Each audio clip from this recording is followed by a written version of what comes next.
Hello, my name is Molly Carr, and I am the founder and a co-director of the nonprofit called Project Music Heals Us.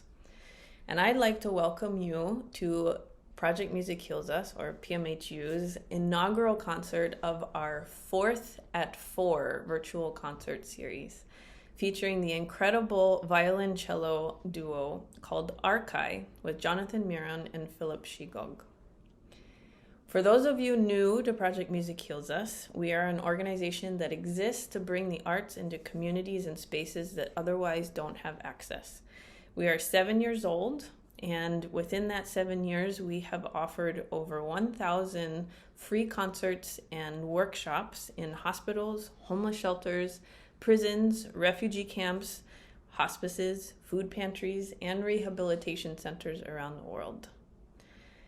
Today's virtual concert is the first of what we hope will be many virtual public offerings, showcasing the spectacular talents of the musicians who have been taking part in our programs. We hope to spotlight one PMHU artist or ensemble each month at 4 p.m. on the fourth Sunday of each month. Today's ensemble, ARKAI, has been offering their music to patients across the country through PMHU's Vital Sounds initiative, an initiative which we launched with the onset of COVID in order to both offer much needed support for artists in very extreme uncertainty during these times, and also to bring compassionate human connection to isolated, hospitalized patients, COVID patients across the country. Since launching this initiative in early April last year, we've been able to collaborate with 23 hospitals and bring virtual bedside concerts to over 4,000 individual patients across the country. I thank you so much for joining us for this concert today. I am a huge fan of Jonathan and Philip and ARKAI, and I am fairly certain you will be too after hearing them play today. I hope you enjoy and hope to see you at another virtual concert next month.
incredible organization that we've been following for a very, very long time.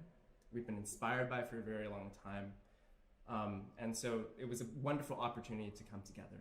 Now, for over 7 years now, PMHU has been providing over 1,000 concerts in many different settings where music otherwise wouldn't be accessible. We're talking about correctional facilities, we're talking about hospitals, we're talking about refugee centers. The list goes on, really. And we're going to show you a video from one of their programs in a correctional facility. Yeah. This is a program that they lovingly called Beethoven on the Barge. Hope you enjoy. When it was time to start Project Music Heals Us, I knew deeply, and I felt like every part of me that this is what I need to be doing. It felt like a heat inside that this is my calling, it needs to happen now.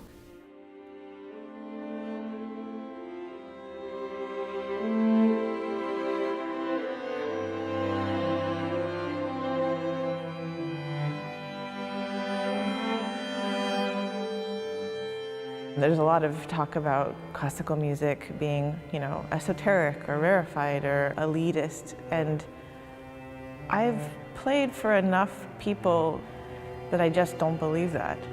I really don't believe that. When I read about his life and read his own words, I see this pattern, this reaching for kind of a heroic overcoming or reaching for a deep peace. And that speaks very much to me as a human being. She was giving this behind the music talk, and one of our participants raised his hand and he was like, Beethoven was arrogant. He was kind of a jerk. It very much brought Beethoven off of the pedestal and reminded us all, yeah, man, he was a human. He's struggling with all the same stuff that we're struggling with. And that, I think, is a powerful message.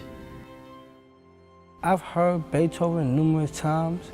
Yeah, I used to know how to do the da-da-da-da on the piano, but I think everyone did. But I never really took the time to actually sit down and listen. He was going through struggles such as I was, and it just, I don't know how to explain it, but he helped me out a lot. Because I was angry, I was a very angry person because of the fact that I was here. And so that's why I took the opportunity just to, enlighten my soul and spirit. And thanks to Beethoven, he did it.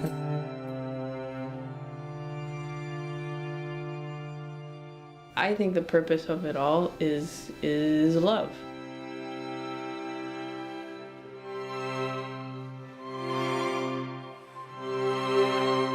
I think it's the very depth of all of us. I think it's what we're seeking for. It's what we desire most, and I think it's what music has the ability to offer to other people.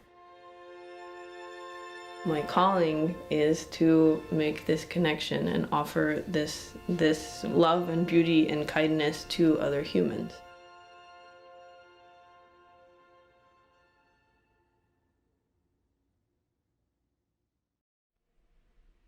Wow, wasn't that incredible?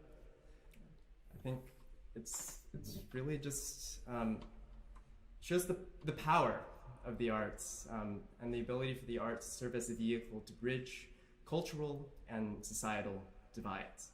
And that's something that I know PMHU believes, and you can see it in the work, and it's something that Philip and I really believe in as well. And so we'll talk a little bit about what we've been doing through this time a little later. But I think we should get back to some music. More music. Yeah, we're going to do an arrangement of an American classic. This is our take on the folk song Shenandoah. And I think I was really inspired one day when I was sitting in the play and I was listening to an album by Keith Jarrett, and he had this rendition of Shenandoah that really moved me, solo piano. And I went to Philip and I said, well, Philip, this is next for us. You might be noticing a trend here. Anyways, hope you enjoy.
Hope that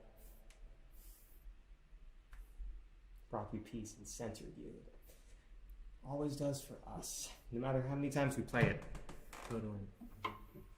Well, since the pandemic started, PMHU has presented, I think, over, is it 4,000? How many? It was a ton of concerts for. I don't remember ICU. I don't remember since. We're gonna have to ask them, but I think thousands of concerts for ICU patients who COVID patients during this time. Musical bedside concerts when they were all isolated, when even their families could not come and see them. Well, they had the gift of music through PMHU, where musicians would kind of do what we're doing right now, play over Zoom for a COVID patient bedside. And it's work like this that has really, I think, elevated their profile over the last year, rightfully so. And it's allowed them to launch Vital Sounds, a new initiative called Vital Sounds, which they have granted over $80,000 to partner musicians and organizations to continue this work, to expand its reach. And not only are they supporting, hospital patients during this time, but they're also supporting musicians. And so Philip and I actually had the wonderful opportunity to play for some patients out in a hospital in San Diego last month. And it was a really moving experience for both of us. I don't think that's a kind of intimacy that we're not familiar with typically. It's like, it's just us and them and the art that connects us. And it's such a valuable thing right now. And it means so much to us when we can see the impact that it has on them, how it just brings a smile to their day, how we hear people say, we've been looking forward to this for so long. And it's essential work. It's essential work. And so we wanted to actually show you a piece a news piece that was done on PMHU recently, just to get a glimpse into the magic that happens. Coleman Itzkoff is used to performing in front of thousands. But during the pandemic, the American Modern Opera Company cellist has shifted. Coleman here. Good to see you. To audiences of one. Hi, Wendy. Listeners like Wendy Lawson, as she undergoes cancer treatment at Cedars-Sinai Medical Center in Los Angeles. If only for a temporary moment, their consciousness is taken away from feelings of sickness, of pain. For Wendy, a ballet teacher versed in classical music, it's become a key connection. I will ask him or request for him to play something specifically. And that's what's so lovely, specifically. And that's what's so lovely is that, you having that dread. The virtual concerts are part of an initiative by nonprofit Project Music Heals Us, now offered in more than 20 hospitals across the country. They're just so thrilled that this is an option now. That usually the only question is when can we start? A lifeline for patients. It just adds a level of ease, comfort. And musicians whose livelihoods continue to be threatened by the pandemic. And proof of the power of music to unite. New York-based Coleman hopes to one day make the trip to California. I really can't wait for that moment to happen. I would first hug him, and then I would say, play for me. A perfect ending note for a friendship forged in music. Sarah Dolph, NBC News.